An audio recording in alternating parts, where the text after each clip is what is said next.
My name is Emily. I was just 16 years old when this story became a part of my life. 16. Such a strange age. Too old to be a child, yet too young to be considered an adult. I was still a schoolgirl, holding on to innocence, but slowly learning that the world was not always safe or kind. At that time, my biggest worries were about school exams, about what clothes to wear on a family gathering, or whether my friends truly liked me. Never, not even in my worst thoughts, did I imagine that danger could hide so close, behind the smiling face of someone I trusted. A visit that changed everything. It was summer, when my parents decided to visit my aunt's home in another town. I was excited. My aunt was always kind to me, and her house was filled with warmth, cousins, and laughter. Compared to our small house, hers felt bigger, livelier, and filled with the smell of delicious food. Among the cousins I loved, there was one in particular. He was only a few years older than me. To me, he was like an elder brother, someone to share silly jokes with, someone to tease me about school, someone who felt safe. I trusted him. I never once thought his thoughts could be different from mine. That day at my aunt's house passed quickly. We had a big family dinner, everyone talking and laughing. I helped my aunt in the kitchen while she smiled and told me how much I had grown up. My cousins sat nearby, sometimes teasing me about small things, sometimes smiling. Everything felt so normal, so safe. But the real story begins that night. The night of fear. When it was time to sleep, my aunt told me I could rest in her room since she would be busy with her youngest child in another room. I agreed. After all, it was her home, my family's home. Nothing to fear. I changed into my shalwar kameez, lay down on her bed, and pulled a light sheet over myself. The fan turned lazily above, the summer air heavy but calm. A little later, my cousin walked in. He spread a thin mattress on the floor near my bed.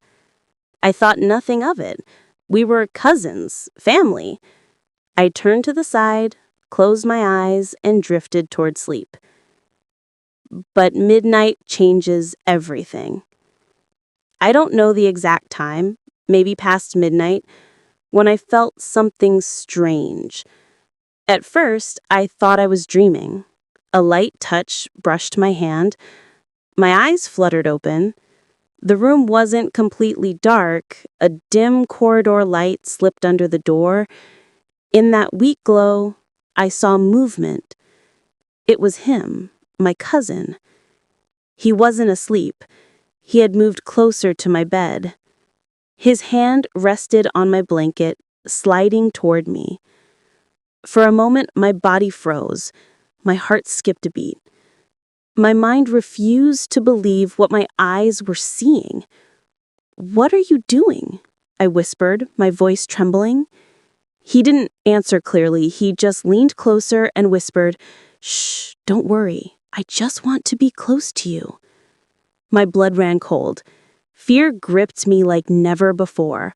I pulled my blanket tighter around me, shifting away. "No," I whispered again, almost pleading. "Please, go back." But his eyes were different. Dark, hungry, nothing like family. He reached for my arm. I pushed it away, whispering, "Stop. This isn't right." Instead of stopping, he leaned even closer. His whispers filled my ears, words I don't want to repeat, words filled with desire, not respect. My stomach twisted. Tears burned in my eyes. I kept pushing his hand away, my voice shaking. "No, stop, please." But he was persistent.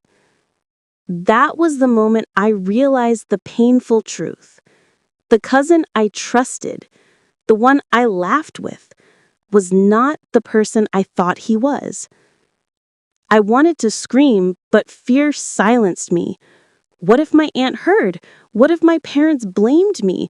What if people said I had encouraged him? These thoughts raced through my mind, trapping me in silence. His hand tightened on my wrist. I struggled, whispering again and again, "Please stop. Don't do this. I'm your sister. I'm family." But his words didn't touch him. He only smirked and said, "No one will ever know. It's just between us." That sentence broke me. Just between us. To him, my pain was nothing. To him, my silence was permission. With all my strength, I shoved him away. He stumbled back. My voice shook, but I spoke firmly. "If you come near me again, I will scream so loud the whole house will wake up." For a moment, he froze. Fear flickered in his eyes. Without a word, he moved back to his mattress, turned away, and pretended to sleep. But my night was ruined.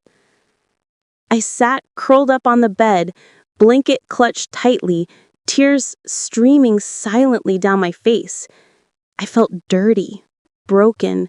Even though nothing had fully happened, the attempt itself was enough to scar me. Silent tears. I didn't sleep that night. Every creak of the house made me tremble. Every shadow on the wall felt like a monster. My heart kept whispering prayers. "Ya Allah, protect me, keep me safe." When the first light of dawn crept into the room, I finally felt relief. I had survived the night. A little later, my aunt walked in smiling. "Did you sleep well, Emily?" she asked. I forced a smile, nodding. "Yes, Auntie." Inside, I was breaking, but I hid it. That's the hardest part of being a girl. You suffer in silence because you fear no one will understand. That night was the first time I realized sometimes beauty and horror live together, and the same conditions that built a smiling person can also create the darkness of a monster. Days passed, my silence grew heavier. At night, I replayed that moment again and again. His hand on my wrist, his whispers, his smirk. I bathed again and again as if water could wash away the memory. But the shame wasn't on my skin, it was in my heart. Finding courage. One afternoon, I sat with my little cousin, a 9-year-old girl. She laughed, playing with her dolls, innocent and carefree. Suddenly, a terrifying thought struck me. What if he tries the same with her one day? That gave me strength I didn't know I had. I couldn't stay silent anymore. That evening, when we returned home from my aunt's house, I decided to tell my parents. My hands shook, my throat felt dry, but it had to be done. After dinner, I went to my father and mother. "Ami, Abu, I need to tell you something." They looked at me with concern. My mother held my hand. "What is it, Emily?" Tears poured down my face. My father grew tense. "What happened? Did someone hurt you?" That broke the dam.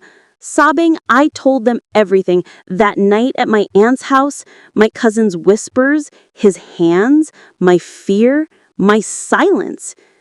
When I finished, the room was heavy with silence. My mother's eyes filled with tears as she hugged me tightly. My father's face turned red with anger. His fists clenched. "How dare he? He calls himself family, but he's a monster." My mother stroked my hair. "Why didn't you tell us earlier, Emily? We are your parents. We will always believe you." Her words broke me again, but this time with relief. I realized I should never have doubted them. They didn't blame me. They believed me. That night, I cried in my mother's lap until sleep took me. My father paced the room like a lion, burning with fury. But behind his anger was love, protection, and strength. Justice. The next day, my father went straight to my aunt's house. He confronted my cousin. At first, my cousin denied everything, pretending to be innocent. But when my father threatened police action, his face turned pale. He begged, saying it was a mistake that he lost control. But my father did not soften. "You are not a man. You are a disgrace. You will answer for this." That very day, my father filed a complaint with the police. It wasn't easy. Relatives whispered. Some said it would bring shame on the family. But my father stood tall. The shame is not ours. It is his. If we hide